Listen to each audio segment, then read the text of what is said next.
I am working on some Christmas preparation, even though it's November right now, but I won't be posting this video until December.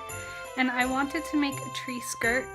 So I went to the thrift store and I found this very Christmassy quilt. It's actually got little trees on it and then just red and green patterns, but it's a regular square quilt. So I wanted to make a Christmas tree skirt, and I decided an octagon would probably be the best shape. So I'm going to show you how I do that. So the first thing I did, I started with a full sheet of regular paper, and I know that the interior angle of an octagon, or of the triangles that make up an octagon, is 45 degrees, and then the other two angles of the isosceles triangle that make that up are like 67.9. But the thing is, if I can make both sides the same length, right here and here, and I can make that 45 degrees, it won't matter about measuring the angles with a protractor or anything. So what you do is you fold a regular piece of paper over to make like you were going to make an origami square. You get rid of that part. We don't need that. Then you're going to cut it so that these two lengths here and here are the same length. So you get rid of this extra part. And now you have an isosceles triangle. Now I taped it to some cardboard, and then I used a tape measure just as a straight line to lay down 2 pieces of tape on either corner.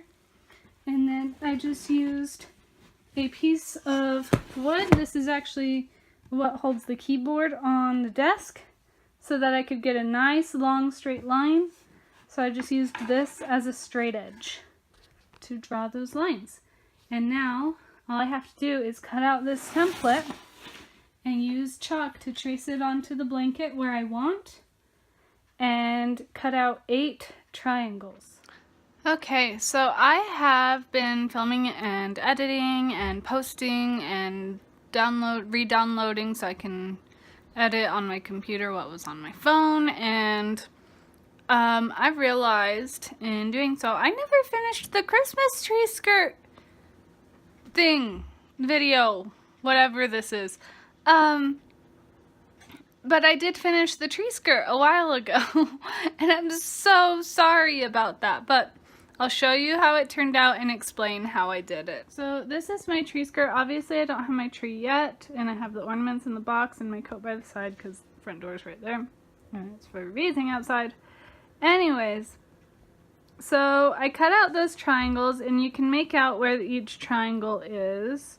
And I actually, when I got to the end of the triangle, I did a little straight piece. And that was just more to account for the part of the triangle that gets lifted up. It didn't really affect it too much. It makes a little kind of bubble, but I actually like it.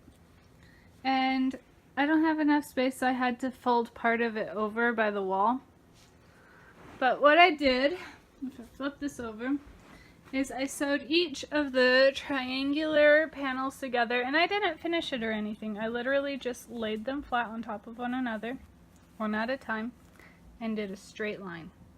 And that was really easy. I used my sewing machine.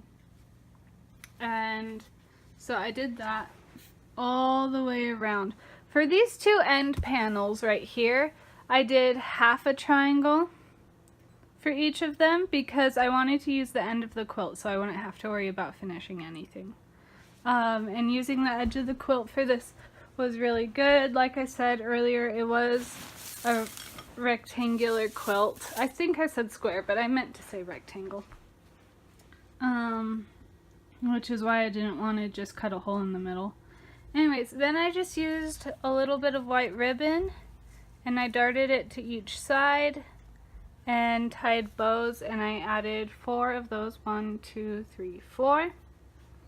And there are 9 pieces that I sewed together because this triangle is cut in 2. So 1, 2, 3, 4, 5, 6, 7, 8, 9. Oh, you can't see my hand. Anyways, so these 2 panels make up a single triangle.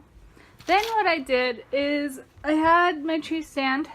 I had the skirt flat on the ground.